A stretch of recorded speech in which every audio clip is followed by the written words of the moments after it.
kabarnya? Alhamdulillah sehat. Alhamdulillah sehat ya. Iya. Ini Ibu ya, hari ini ada jadwal, bukan hari ini ya, ada observasi ya. Tapi sebelum observasi saya melakukan percakapan pra-observasi. Ya. Boleh Ibu ya, saya mengajukan pertanyaan-pertanyaan. Boleh. Pertama, kira-kira tujuan pembelajaran yang ada di modul pembelajaran itu apa Ibu? Untuk pertemuan kali ini nanti kita akan belajar tentang peserta didik dapat membedakan kalimat terbuka dan tertutup, memahami pengertian persamaan linear satu variabel serta dapat menyelesaikan dari persamaan linear satu variabel itu tersebut. Oke. Kemudian pertanyaan kedua, kira-kira area pengembangan yang akan Ibu capai area yang mana Ibu? Peserta didik dapat menentukan koefisien dan konstanta dalam persamaan tersebut. Untuk strategi yang dipersiapkan? Strateginya lebih ke menerapkan atau mencontohkan dari kehidupan sehari-hari, lingkungan sekolah, lingkungan anak. Jadi anak tuh bisa ngeliat tuh langsung ada media pembelajaran yang nyatanya seperti itu. Apakah menggunakan video atau PPT? Iya, kita menggunakan PPT untuk pertemuan kali ini. Oke, baik Ibu ya. Kalau untuk waktu observasinya kira-kira kapan Ibu? Observasinya hari ini di kelas 8. Kelas 8 tuh kebetulan masuk siang. Jam pelajaran ke 3 sampai 4 itu sekitar jam 11.10. Oke, baik ya. Nanti saya akan observasi Ibu di kelas 8 berapa Ibu? Di kelas 8C. 8C jam ke-3 dan 4. Jam ke-3 dan ke-4. Nanti setelah ada observasi saya lakukan lagi percakapan pasca observasi ya Ibu ya? Ya, siap Bu. Oke, silakan masuki ke kelasnya. Silakan. Terima Ya, kasih ya terima Bu. kasih, Bu. Ya.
Hafiz, Hajarimara, Ihsan, Indah, Yuda, Marsha,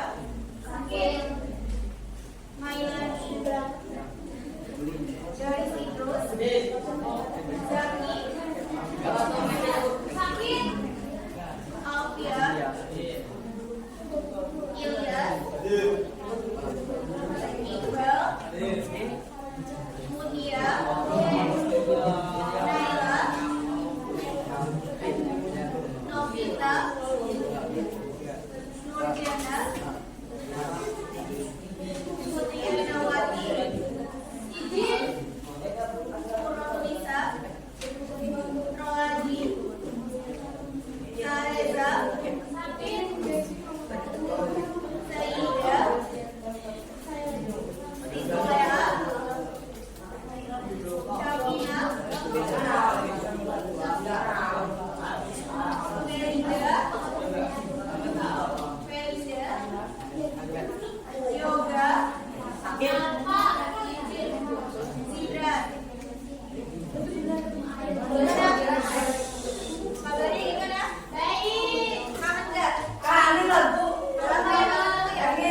doakan semoga cepat sehat.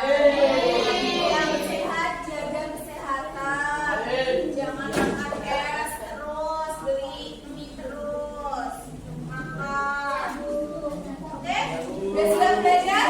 Udah siap belajar belum? Ya. Tadi lihat kan kelasnya kayak apa? Kelasnya kayak hafalan pecah. Ibu maklumi karena kita masuk di sesi siap. Tapi kalau udah normal, kita punya kesepakatan kelas kan? Kalau kelasnya kotor, apa konsekuensinya? Kerjain tugas kan? Kalau yang telat? Duduk depan. Yang ngerjain tugas? Biar apa kan? Nah, itu pokoknya ada konsekuensinya. Kita udah bikin kesepakatan di awal pembelajaran. Sekarang sebelumnya kita udah belajar tentang teorema Pythagoras. Teorema Pythagoras itu sisi yang paling panjang itu namanya apa? Sisi miringnya. Berarti yang ada sisinya namanya sisi. Dan bisa kan Pythagoras? Kita masuk ke algebra baru yaitu namanya persamaan linear satu variabel. Perhatikan semuanya. Tujuan belajar ini yang pertama adalah menemukan kebenaran dari sebuah kalimat, menentukan solusi persamaan satu variabel menggunakan aturan penjumlahan atau pengurangan, menentukan solusi persamaan linear satu variabel. Kita lihat mulai. Kalimat terbuka. Perhatikan. Kalimat terbuka adalah pernyataan yang tidak dapat dinilai benar atau salah. Karena masih ada elemen yang tidak diketahui. Intinya, kalimat terbuka itu bisa jawabannya benar, bisa jawabannya salah. Sedangkan kalau ini adalah kalimat tertutup, itu hanya punya satu jawaban, yaitu benar atau salah. Maksudnya, kalau benar ya benar, nggak mungkin salah. Kalau salah udah pasti salah. Udah bisa bedakan? Lihat, kita masuk ke kalimat terbuka. Kota B ibu kota Jawa Barat. Benar atau salah? Kenapa benar? Kota B doang kan? Diamnya apa? Belum pasti kan? Berarti itu belum tahu kan kebenarannya. Berarti itu kalimat terbuka. Ada di kota B. Suatu bilangan memiliki 4 faktor genap. Pasti enggak? Pasti atau enggak? Enggak. Pasti kan? Bisa lebih, bisa kurang. Suatu bilangan dikali 3 hasilnya 15. Suatu bilangan udah pasti belum? Pasti. Pasti enggak? Pasti. Bisa. Misalnya 2 kali 3 pasti enggak? 15. Sama. Berarti itu kalimat terbuka. Perhatian semuanya. Konsekuensi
kuadrat hasilnya 9.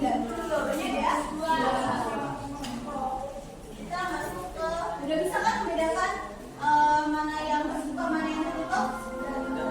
Jadi kalimat terbuka itu yang bisa jawabannya benar atau salah. Kalau kalimat tertutup itu jawabannya kalau udah benar ya benar, kalau salah ya salah. Cuma satu jawaban. Kalau nih, sekarang masuk ke sistem persamaan linear satu variabel. Tandanya persamaan adalah kalimat yang terbuka yang dihubungkan dengan tanda sama dengan, harus ada tanda sama dengan dan melibatkan satu variabel. Variabelnya berpangkat 1. Variabel itu yang kayak gimana? X, Y, Z, A, itu namanya variabel. Nih, kita lihat PLSP itu tandanya apa? Sama dengan satu variabel, angkanya adalah 1. A kuadrat sama dengan 9. Emang benar variabelnya 1? Ya kan? Kita nggak bisa lihat di sini variabelnya 1 ada sama dengan, tapi di sini pangkatnya 2. Nah, makanya tidak dikatakan sebagai bukan PLSP. Alasannya karena angkanya ada 2.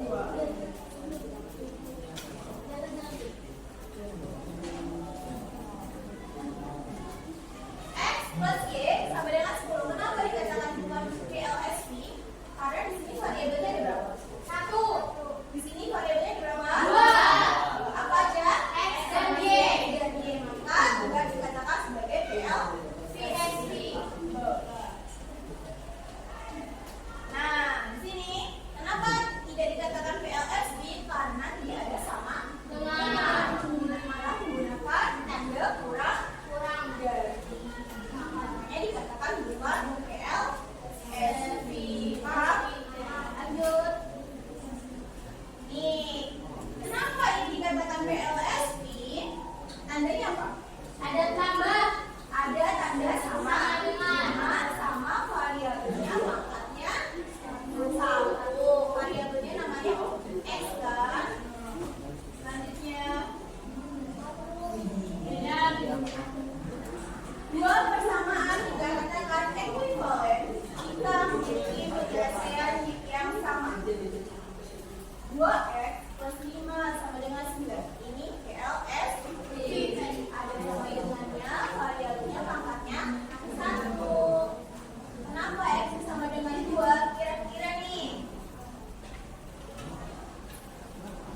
berapa kali berapa ditambah 5 hasilnya 9. Nilainya adalah 4.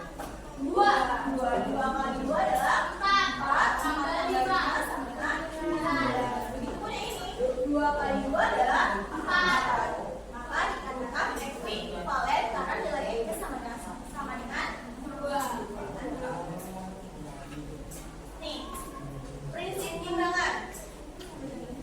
Persamaan ekuivalen didapatkan dengan cara menerapkan prinsip timbangan pada sebuah persamaan. Artinya memperlakukan kedua ruas persamaan dengan sama agar menggunakan hubungan sama.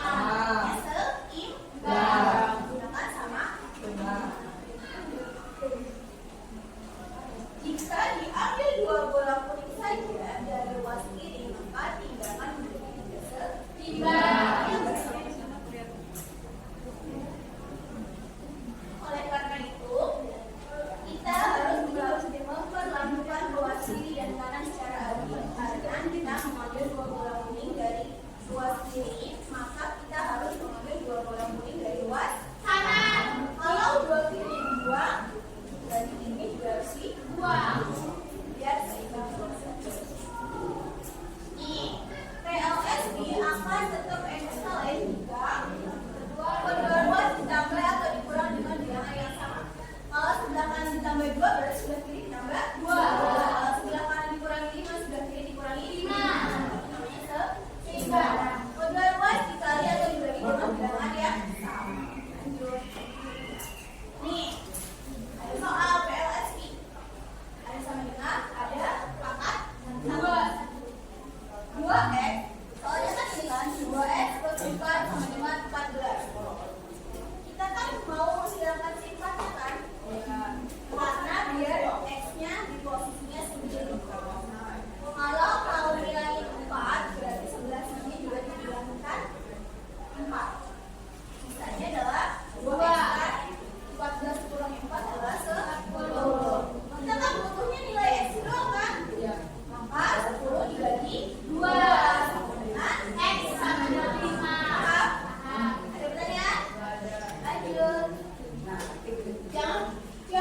nggak ada pertanyaan nanti bingung lagi nggak tahu. Nih, di sini juga PLS pilihannya sama dengan dan tandanya adalah pangkat 1. K dikurangi 12. Soalnya kan ini kan? Iya kan? Ini kan K dikurangi 12. Kalau mau menghilangkan negatif 12 berarti ditambah, harus ditambah 12 ini ditambah 12 berarti karenanya negatif K ditambah 12 misalnya adalah K negatif K ditambah 12, maka nilai K-nya adalah 12. Apa Bu? Makanya 6. Kenapa K? Kita kan sekarang nih sampai sisa enggak? Kenapa K? Sama dengan negatif K plus 12. Nih, kita kan mau ngilangin 12. Berarti kalau mau ngilangin 12, lawannya negatif adalah positif. Berarti ditambah 12. Ditambah 12. Ketemulah hasil K sama dengan negatif K plus 12. Gitu kan? Sekarang kita mau menghilangin negatif K. Negatif K lawannya negatif berarti positif. Berarti ditambahin positif K kan? Berarti sebelah sini ditambahin positif K juga kan? K ditambah K adalah negatif. K ditambah K negatif K. K ditambah 2. Di depan variabel kalau sendiri berarti ada angka 1. 1K ditambah 1K adalah 2K. 2K. Perhatian. Nah, di sini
gimana sih?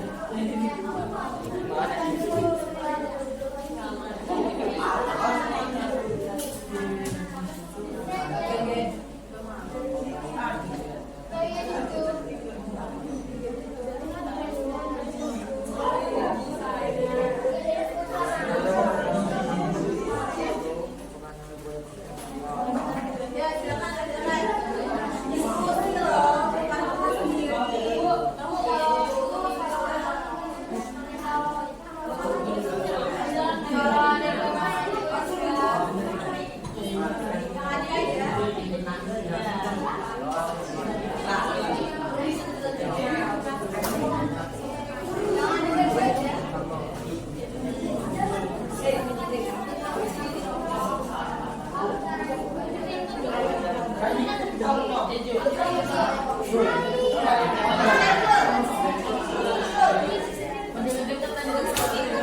SPD sebagai rekan kerja saya yang sudah diobservasi di kegiatan supervisi akademik.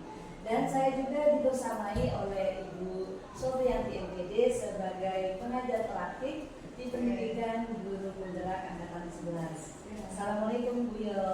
Assalamualaikum ya Bapak. Gimana kabarnya Ibu? Alhamdulillah. Alhamdulillah sehat ya. Ya, baiklah. Bapak, terima kasih. Maaf mengganggu aktivitasnya. Alhamdulillah saya sudah melakukan kegiatan supervisi atau observasi di supervisi akademiknya. Kita lihat lagi di modul pembelajaran kemarin. Tujuan pembelajarannya itu artinya ya memahami pengertian persamaan linear dan variabel, memahami pengertian penyelesaian dari persamaan linear, kemudian dapat membedakan kalimat terbuka dan tertutup. Untuk arah pengembangannya itu yang diamati pada proses pemberian materi. Untuk strateginya lebih menerapkan atau mencontohkan diambil dari kehidupan sehari-hari, lingkungan kelas ataupun sekolah. Baiklah, di percakapan observasi ini saya akan mengajukan beberapa pertanyaan. Yang pertama itu bagaimana perasaan Ibu ketika saat observasi berlangsung? Kalau masuk itu pasti tegang ya Bu. Iya biasanya kan. Karena itu kan diobservasi kita ada yang ngawasin ngajarnya ya terus tegang, was-was. Tapi lama-kelamaan udah biasa nyaman, udah sama-sama juga berjalan dengan baik. Akhirnya rasa tegang itu bisa teratasi. Iya, hilang. Ya, alhamdulillah. Kalau boleh diceritakan kembali, area pengembangan di dalam kelas itu apa saja dan langkah apa saja yang sudah dilakukan di kelas? Pertama kita punya anak bisa membedakan kalimat terbuka sama kalimat tertutup. Di sini kita kemarin belajar tentang memahami persamaan linear dan variabel. Jadi anak bisa membedakan mana yang koefisien, mana yang konstanta, mana yang sejenisnya, mana yang enggak sejenis. Bisa membedakan terlebih dahulu. Setelah itu kalau udah bisa membedakan baru kita ke cara menyelesaikan persamaan linear dan variabel. Jadi sudah sesuai dengan rata-rata.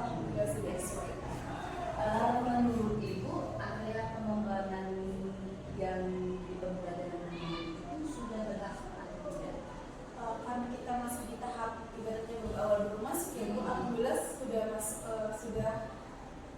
masuk ke area pengembangan ya. Jadi anak sudah bisa membedakan koefisien, konstanta dan variabelnya, dan kita kemarin mencontohkan dari kehidupan anak di anak antara pensil sama pulpen itu sama atau enggak, bisa bedakan pensil sama pulpen itu berbeda walaupun sama-sama alat tulis. Anak bisa membedakan buku besar sama buku kecil walaupun sama-sama buku tapi itu kan berbeda. Itu dalam kehidupan sehari-harinya. Berarti kan kalau dalam pembelajarannya X sama Y itu kan variabelnya berbeda kan, berarti nggak bisa dijumlahkan seperti itu. Berarti dengan kata lain anak sudah bisa membedakan berhasil ya. Menurut Ibu, kira-kira apa kekurangan ataupun kendala-kendala yang Ibu hadapi di dalam proses pembelajaran di kegiatan kemarin? Menurut saya itu kan kelompoknya satu kelompok terdiri dari 5 atau 6 anak ya Bu. Jadi itu menurut saya itu agak kebanyakan ya. Jadi yang ngerjain, yang nggak ngerjain, jadi ngeganggu temennya ngajak ngobrol.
Ya, udah lebih istilahnya banyak. udah ulangan ya Pak. Iya. Ketika diterapkannya ketika semester ajaran baru sih.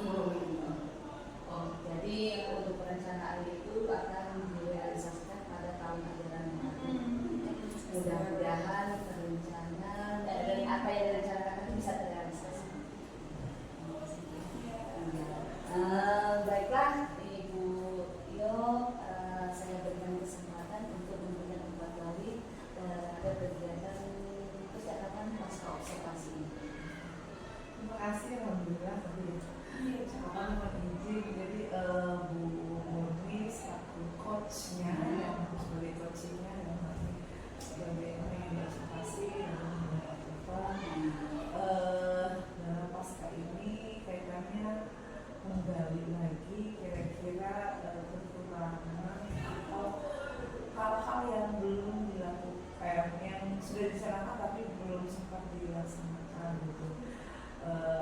Dalam perencanaan misalkan ibu harapannya seperti apa, tapi tentunya ya kemudian ada kita pada saat pelaksanaan ada hal yang belum disampai seperti itu.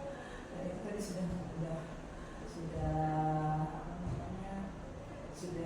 sudah muncul ya, dan kemudian juga Bu Mimi berusaha sebagai coach menggali dari ibu juga kira-kira tantangannya bagaimana cara untuk memperbaiki agar tercapai hal yang tadi belum sempat dilakukan. Kemudian yang sudah benar langkahnya begini dan hal ini bisa membantu guru ya untuk mengeksplor lagi inovasinya untuk pembelajaran yang berikutnya. Jadi dari observasi, jadi pasca itu lebih ke refleksi dan evaluasi kegiatan pembelajaran yang sudah dilakukan, nanti ke depannya bisa memasukkan hasil evaluasi ini sebagai tindak lanjut ke depan seperti itu. Jadi alhamdulillah tadi sudah ada gitu sesuai dengan alur ini alur kegiatannya. Terima kasih, mungkin hanya itu ya. Terima kasih. Terima kasih Bu Bapak, terima kasih Bu Yo. Sama-sama. Iya, terima kasih atas perhatiannya. Mohon maaf kalau seandainya ada kekurangan, dan saya akhiri. Wassalamualaikum warahmatullahi wabarakatuh.